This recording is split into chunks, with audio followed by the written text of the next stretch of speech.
నవగ్రహములు ఆయనకి కవచమై ఉంటాయి. అయినప్పుడు ఆయన చేతిలో అవి ఒక ఉపకరణం లాంటివి, ఆయన తీసి పక్కన పెట్టేటటువంటి ఒక ఆభరణ విశేషం లాంటివి అవి.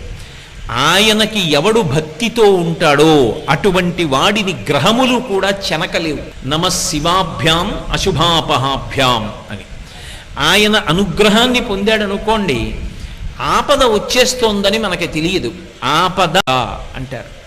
ఆ సమయంలో పామా నువ్వు ఆయనను చెనకవద్దు, తప్పుకో, వెళ్ళిపో వెనక్కి అని శాసించగలిగిన వాడు ఒకడున్నాడు. వాడు నీ మాంసచక్షువుకు కనపడవచ్చు, కనపడకపోవచ్చు.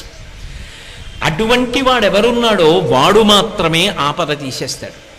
ఆపద చెప్పకుండా ఎలా తీస్తాడో శుభం ఇచ్చేటప్పుడు చెప్పకుండా అలా ఇస్తాడు. ఇంకా శుభాలు ఇస్తాడు.